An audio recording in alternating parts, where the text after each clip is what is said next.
West Bengal anganwadi workers and helpers ইউনিয়নের রাজ্য সম্পাদিকা। আজকের আমরা এখানে উপস্থিত হয়েছিলাম। আমরা মিছিল করে শান্তভাবে আমরা রানী রাসমণি পর্যন্ত যাওয়ার পরে আমরা 3টে জায়গায় ডেপুটেশনের কথা ছিল, রাজভবন, শৈশালী ভবন এবং বিকাশ ভবন।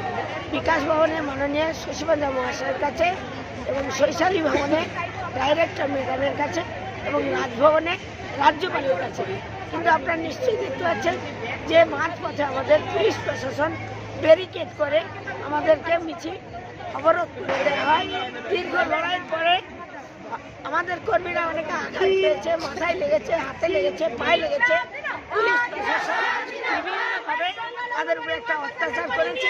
তারপরে আমরা কিন্তু রাজ্যপালের কাছে ডেপুটেশন দিয়েছি এবং সাথে আর বিকাশ ভবন শৈশালী ভবনে সেখানেও ডেপুটেশন আমাদের গিয়েছে। ডেপুটেশন যাওয়ার পরে এরপরে রাজ্যপাল ভেবেছেন যে কিছু ভাববেন। বর্তমান যে কেন্দ্র সরকার উভয় সরকারের স্কিম কিছু একটা ভাববার একটা সাথে সাথে আমরা রাজ্যের কাছেও ডেপুটেশন এনেছি। নিশ্চয়ই তিনি সেখানে একটা আশ্বাস দেবেন। মিড ডে মিল ওয়ার্কার্সরাও রাস্তায় নামছে, জেলা শাসক অফিস কলিতে তাদের বিক্ষোভ চলছে। বস্তুত পক্ষে স্কিম ওয়ার্কার্সদের একটা আন্দোলনের ঢেউ পশ্চিমবাংলায় প্রান্তে প্রান্তে ছড়িয়ে পড়ছে। গমকে গমকে আন্দোলন এগিয়ে যাবে, একথা আপনাদের জানতে হবে।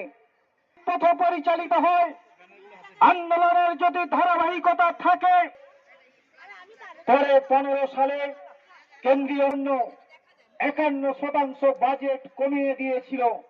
অর্থাৎ তাদের সেই নীতি যদি বজায় থাকতো, আজকে মিছিল করে আমাদের ইউনিয়ন অঙ্গনওয়াড়ি এমপ্লয়িজ ফেডারেশন